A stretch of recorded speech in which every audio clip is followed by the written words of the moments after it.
It's not that I feel that my immigration story is particularly unique. Like, I'm not going to be the first person who came here because of love, and I'm not going to be the last person. People have come here because of other things. Some have found their way in stowaway boats, some have died on the way to get here. There's literally millions of stories of people like me who look like me and have similar stories to mine that have gotten here. But that doesn't also stop the fact that my story is unique. My story, mine, me, Kamga, the way I see the world, the way I've experienced the world is unique to me. And that's the difference. I feel that's the core of the toll of immigration on.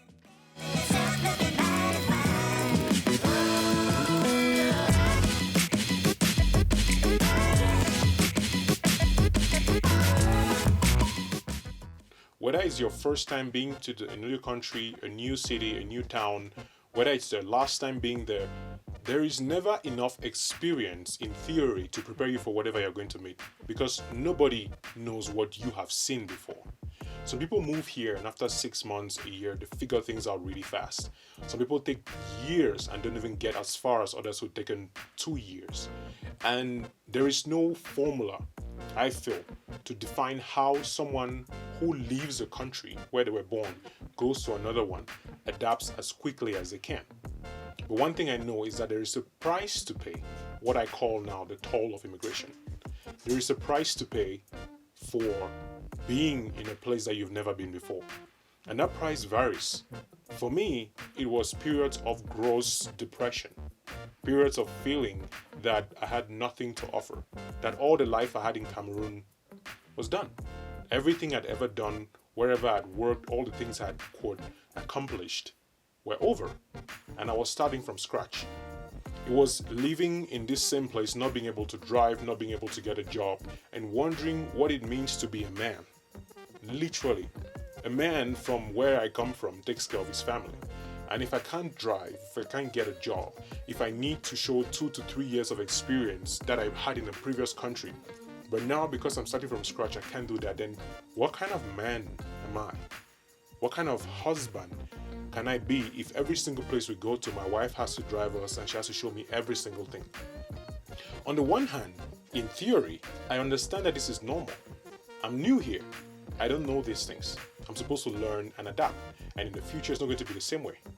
On the other hand, there is the personal pressure instigated by myself, by culture, by upbringing, where I have this strong feeling that I'm supposed to know these things. I'm supposed to understand how these things work. I'm supposed to be taking care of her. I'm supposed to be taking care of everybody, including my siblings in Cameroon, including my parents. I'm supposed to be someone. But that's the problem, isn't it? That's how difficult it gets.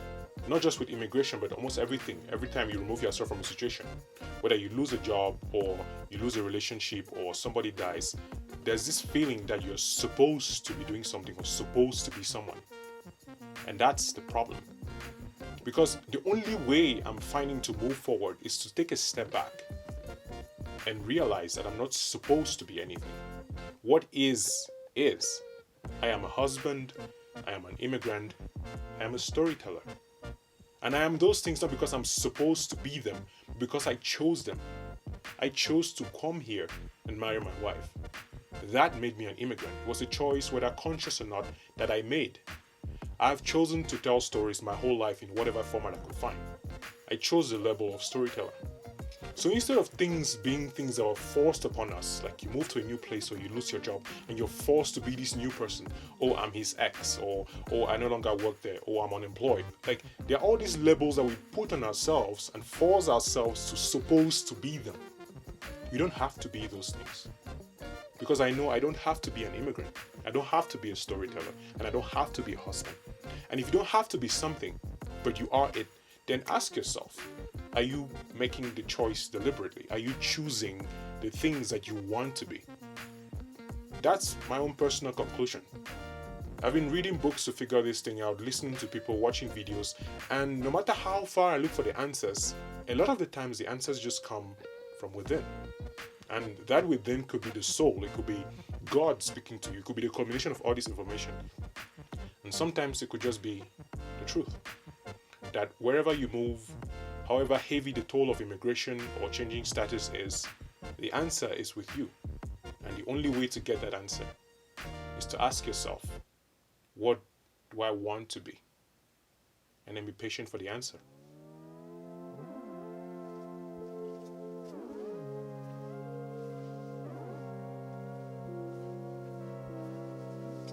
Hey, are you still here?